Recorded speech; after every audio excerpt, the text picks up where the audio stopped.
Yeah, shockingly little. Most bee biology with regard to soil nesting bees comes from, individual studies that are done in great detail as to like the architecture of the tumulus and the architecture of the branches where they will put their pollen balls and lay their eggs and for the next generation. But these are typically from one location, these detailed studies. But you know what we're trying to get to is a point where we can think about the nesting requirements of bees across space and even ultimately through time.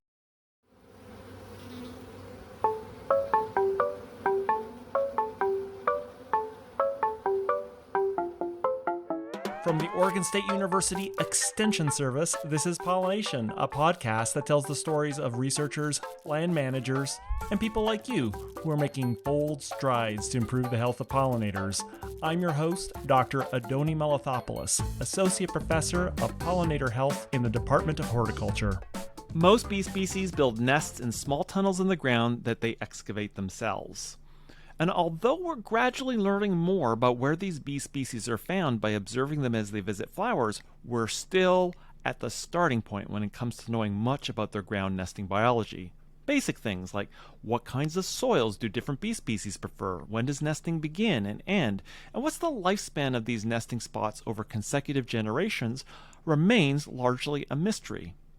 To help us get a handle on some of these big questions in ground nesting bee biology, we're joined today with Dr. Jordan Kueneman. Dr. Kueneman is a research scientist and director of Project GNBee, which is ground nesting bees. It's a community science project dedicated to the research and conservation of ground nesting bees. So without further ado, let's head underground this week with Dr. Jordan Kueneman on pollination.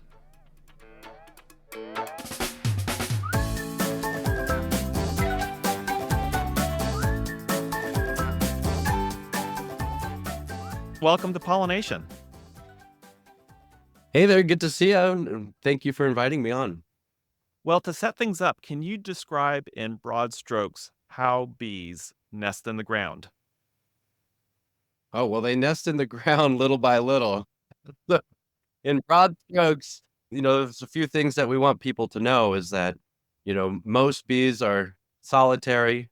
Of the 20,000 species of bees, 90% are solitary and 70% of all bees nest in the ground. So nesting in the ground is Wow. really the primary strategy. Okay, and what are we talking about? Like, how does a bee nest in the ground in the first place? Like, how does it get into the ground? Well, that's yeah. Well, they start in the ground from the previous generation, so that's important to know, right? So when the weather turns and they get cues to emerge, it's really how do they get out of the ground? That's the first Oh, thing. okay. And how do And how do they get out of the ground? again, little by little, so they are really quite robust in their anatomy and can work their way up to the surface. Some bees can nest, meters down in the ground, Really? so it's quite a feat in order for them to find their way up. And then how they get back down is again little by little, digging out, and there's these great little videos that you can find of bees doing this where they're pushing the soil back around them and moving it back out, and then down the hole they go, and they keep that effort going for quite a while. I have seen, and I know this is maybe a little bit of an aside, but we were looking at some bees from the sand dunes that we have on the Oregon coast, and they have lots of hairs on their forelegs that apparently are used for digging. Is it always just the legs that are the digging implement, or do they use their mandibles, or how do they dig? I can't speak for all of the bees, but certainly most of the work's done with their legs. Both clawing away from the front, moving it back towards the back of their body, and then pushing it out with their larger back legs. Okay, great. Okay, so 70%, it's a big part of bee fauna's biology is this nesting in the ground. What are some of the big questions around ground nesting bees that researchers have been kind of vexed with answering, and they're kind of keen to get answers to them? Give us a state of these questions.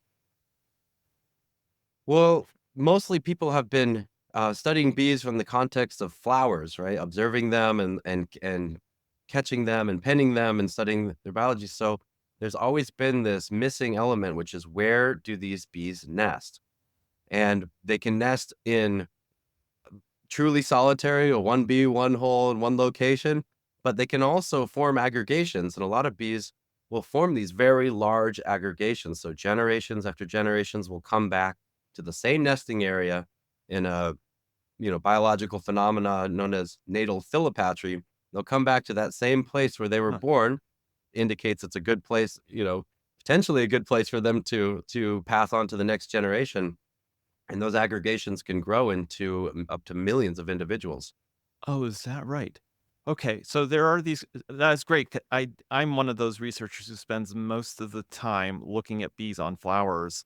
I I sometimes will see a bee nest in passing, but I never return to it. I guess that's one of the key messages that you're sort of hearkening on. There is the bee nest as a kind of a place to go back and sort of think about its broader patterns over time.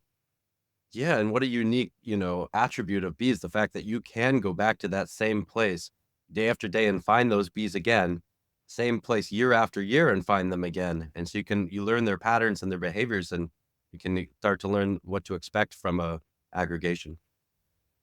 The other thing that you mentioned is they may return because the site has some properties that might be desirable. What do we know about the bees' preferences for, you know, I guess we're talking about soil structure and texture and Yeah, shockingly little. Most bee biology with regard to soil nesting bees comes from, individual studies that are done in great detail as to like the architecture of the tumulus and the architecture of the branches where they will put their pollen balls and lay their eggs and for the next generation. But these are typically from one location, these detailed studies. But you know what we're trying to get to is a point where we can think about the nesting requirements of bees across space and even ultimately through time. I have seen some of Bill Steven did a fair amount of work here, and I did inherit some of his casts, his plaster casts of some of the nests that had occurred. So people know like the shape of these things as they dig in the ground, I guess, and as they start to forage for pollen and make those little balls. But the why they're there and Yeah. why they chose that spot, that's a big open question. Yeah, and it's an open question, and because of the limitations of being able to compare one site to another and figure out, okay, how many individuals are in this group? Is that an indication that this is a really good nesting site? What are the traits of that nesting site compared to another one, Oh. which might have far less? And what are the attributes of that nesting site? Does it only have to do with floral availability, or does it have a lot to do with the texture that they need, or other attributes that we're not clued into yet? Oh, that's great, because if it's just a one-off observation on one bee in one spot, you may generalize, and it might have been the worst spot. They're really clinging for dear life there, and you say, "Well, That's they right. love this place." Yeah. They're like, so that can't be the end all. So we need to, repeat observations. So for a given species, the more locations where we can find them, the more we can learn about, what are the conditions of those sites and what can that tell us about what are the optimal sites for this species. And they all vary, right? I mean, there are some species that'll nest together, and that has other biological implications, but you know, primarily they're choosing spots specific to their species, so they're cued into different requirements. All right. Now, you have started GNBees, and it was a way to deal with this that there was very little information on ground nesting bees. And it's an interesting approach because, it employs citizen scientists to be able to try and fill these knowledge gaps. Why do you think citizen scientists would be well suited to this task? Yeah, because it fundamentally will require a large network of folks and a large participatory group to locate these bees. So I could go out and I might be able to hunt and hunt and hunt and find one or two ground nesting bee aggregations. But the best way to find them is just to reach as many people as possible and say, "Have you looked in your backyard? What's going on in your favorite hiking trails? What are those holes that are surrounding your garage?" or something to that effect, right? Because it's just sort of serendipitous at this point where the bees are nesting because we don't know why they choose those spots. And they're so spread out in the landscape that it's impossible for, a scientist or a group of scientists to get enough information to study them. Okay, well, walk me through. How do you even find a ground nesting bee? There's all sorts of holes in the ground. It's middle of summer. I see Right. holes everywhere. So how do you find a ground nesting bee, and how do you capture the information so that it's, you know, you can really get as much out of that observation as possible, and that the data is good and usable by researchers? Right. Well, I mean, to start with, there are a few attributes to look for. So most bees, when they form a nest entrance, it'll be around like a number two pencil sized hole. Okay. Now, some of them, quite a lot of them will have little mounds associated with it, and that has to do with the material that they've excavated. But it can also wash Ah, away. okay. All right. So that And then, as they're digging, yeah, there's this dirt that's displaced on around that rim, and so you can pencil like hole lots yeah, of dirt. That can be one of the that's indications. exactly. So bigger than most ant nest entrances might be. Ah, okay. But what you really are looking for is flight activity. So particularly noticeable in when the species first start to emerge. So it's important to understand that these ground nesting bees, they're very there's so many different species. They're timed with different flowering blooms that occur. So like you can have species that are emerging in the early spring that are timed with early spring flowers such as trees or other just what depending upon the environment you're in, right? Mhm. And so when they emerge, they have unique character biology as well. So the males will emerge first and they hover over the area waiting for females to emerge and in order to mate with them. So that's like a number one clued in sign. If you Okay. see, bee-like insects hovering over an area, that's an indicator that that's an active aggregation. And then once they mate, the males will die, but the females will stay working in that area for weeks to months until their pollen resources are done. And they're loading themselves up and bringing it back into their nest. And they'll be coming and going, every, 10, 15 minutes, however it is for that species, carrying loads. So when you have lots of bees nesting in a site, you'll be seeing that kind of activity.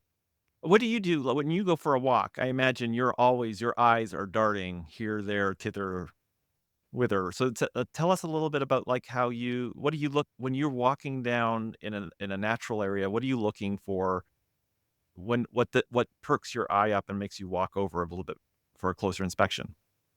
Sure. Well, I'm, famously always just trying to see anything that moves, right? Or it's trying to hide. I do have a well-trained eye for amphibians and other animals that most people will walk right by. But in terms of for bees, I'm often looking for some exposed dirt. So that's a good indicator that bees have been active in that area. But also it's easier for them, to excavate in those areas sometimes. And it's also easier for you to see what's going on underneath that, whatever the leaf litter may be or grass layer may be. So I am often looking for exposed areas just because I know that there's likely some activity there.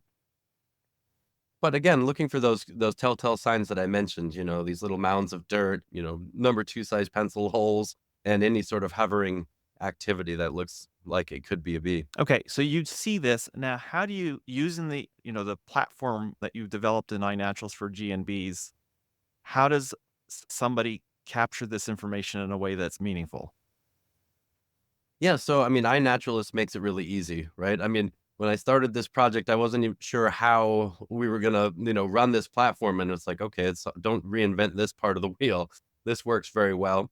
So really, what we're asking people to do is just take some photos on their phone, and we want photos of the area, but also close-ups of the bees as they're entering the nest, which can be tricky, but is a good activity for folks. And he's like, oh, it's actually hard to be a good naturalist. You have I've to done be patient. I've been in this position before. You see the bee go down, and so then you Yeah, hover across the entrance with your camera, and then the little head is, like, yeah. bobbing up. Checking to see if you're gone. Well, that's true, and that's true enough. And so, it can be difficult if you're trying to capture a single bee from a single hole. Okay. But like I said, these aggregations can get up into the millions. And so if you're in a situation like that, I mean, you're just kind of panning across the area, you'll get a lot of Ah, okay. activity.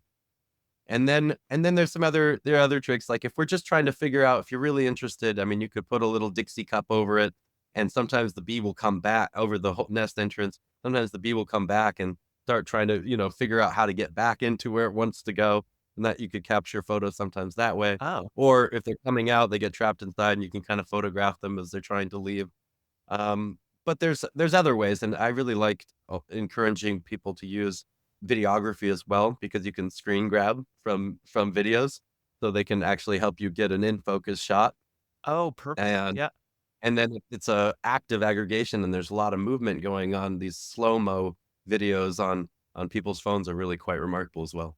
Now, I always think with iNaturalist that this, for those who are unfamiliar with it, we'll have a link in the show notes, but you can use it on your smartphone, developed by National Science Foundation, and it's just all sorts of things, turtles, birds, earthworms, but holes in the ground.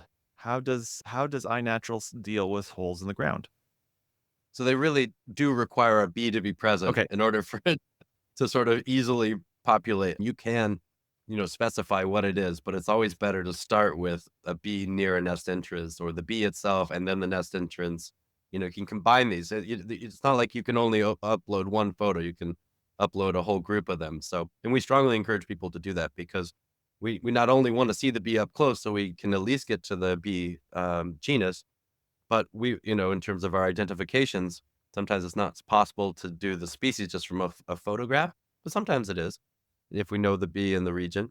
But we also want to see a little bit of the area, like the size of the aggregation, Uh, even what kind of surroundings are there. I usually encourage people to take a photo of the sky, from the nest entrance, so we can see a little bit about the canopy cover. So just some good notes, photographic notes of what the area looked like. because you could put up to 5 different images on a record in iNaturalist.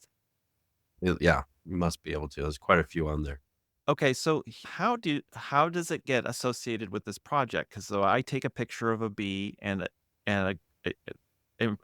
contextual photos, the ground nest, the aggregation, the canopy cover, and iNaturalist says, "Well, it's this bee," and then Yeah, how does it now and then find its way over to you? you can tag it. So you can tag the photo to the project, and the name of the project in iNaturalist is called ground nesting bee. Okay, So you can tag, and on there it'll prompt you to give an idea of the number of bees, which is helpful because we use that to say, okay, great observation. This is fantastic.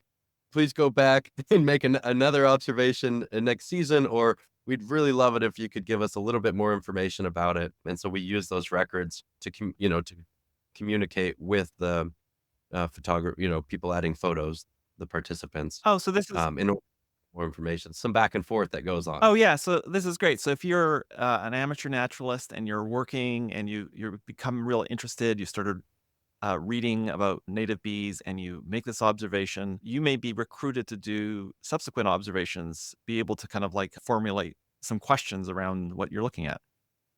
Yeah, I mean, that's the hope, right? I mean, learning about the initial records is really just step one because that's the limiting factor. Where are these guys? And then step two is getting some engagement, having people sort of take on their local aggregation as an naturalist project and start to think about, okay, what other species are nesting in this location? Huh. Are we finding the bee parasites of this bee? Adding layers and layers of information. Again, we know, very little about the nesting biology for those species. So there's so much that we can gain. I recall we're close to campus, we have Andrena small Andrena aggregations that pop up every year, and you can see them, they pop up, and then there's the flies that come and the cuckoo bees. It is a very active, bustling little site. There's lots to observe there. So you would be a perfect candidate. So if you were able to upload an observation, we might reach out to you depending upon where it is and if it fits into, the scope of the next research questions to have you go sample some soil, for example, from that aggregation and send it in to have it analyzed so we can begin to, flesh out what are the soil textures associated with the nesting site. Amazing. So tell me a little bit about what the response to the project has been so far and some of the things that you've learned. Well, it's been, very good. You get some people that are the top, responders, and they're going out of their way to track bees down all over the place. And you get other folks that are, have made an observation and that we're trying to work with to get, additional content from. But It's been overwhelmingly positive. Has there been anything that sort of stands out in your mind of like that was discovered that was sort of surprising to you?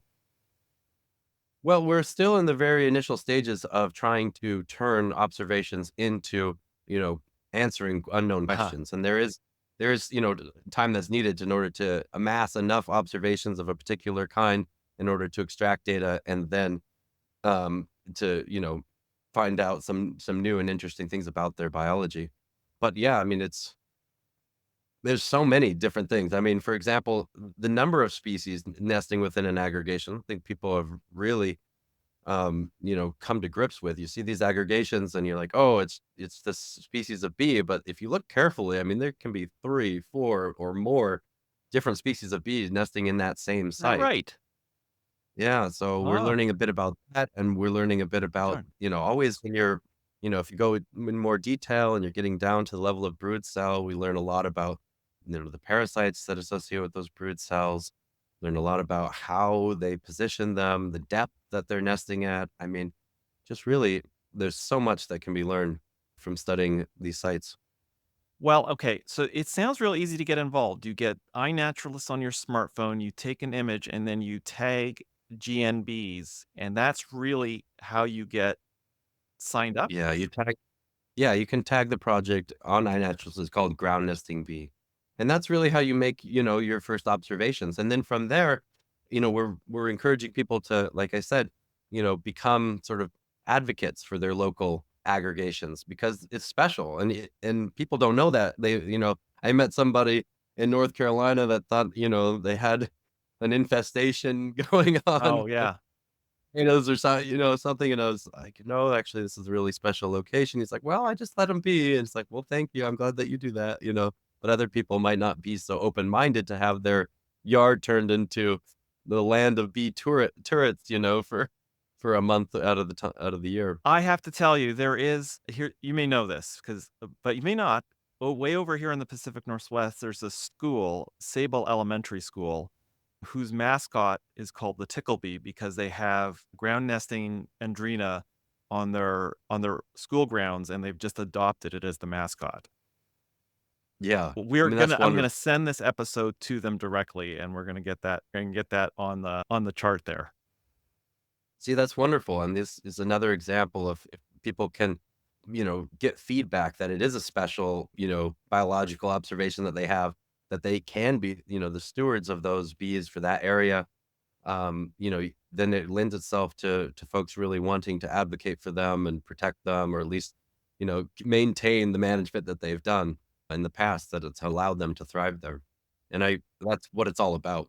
Well, amazing. And with that, I will thank you so much for joining us. And I do want to put the challenge out to the state of Oregon, Washington, and Idaho, the Pacific Northwest. Let's get some records into this project. We have some wonderful bees in this area, and it would be great to contribute to this amazing effort to. Oh, and I guess the other question is it just the US or Canada, Mexico? Well, it's a global Okay. global effort for observations because we encourage other groups of researchers in other areas, right, to use this as an infrastructure as a tool in order to study their bees, right? So it's sort of think globally, act locally. Fantastic. Well, thank you so much for giving us an overview of this project. And I want to echo out to all our listeners to get their smartphones going, get iNaturalist loaded, and let's get some observations. Absolutely. And when we get those beautiful photos and those videos, we do a lot of community highlights. So there's an Instagram associated where your photos can be shared, and just wonderful ways to communicate with our audience and share more infographics and updates about the Oh, project. people are So, going to want to know what is the iNaturalist? What is the Instagram account? well, the Instagram is Project GNBee. Thank you again for your time, Jordan. All right, appreciate it. Thank you as well. Thank you so much for listening. Show notes with links from each episode are available at the website pollinationpodcast.oregonstate.edu. I also love hearing from you, and there's a form at the website where you can pop in and say hello and give me feedback. If you want to support the show, remember to leave a rating on iTunes, Spotify, or whatever podcast mothership you use. And finally, if you have the means and you want to help support my lab's effort to document bee biodiversity in Oregon, visit OregonBeeAtlas.org and follow down to the donate button where you can make a tax-deductible donation to the Jerry and Judith Paul Native Pollinator Endowment. Every little bit helps. See you next episode.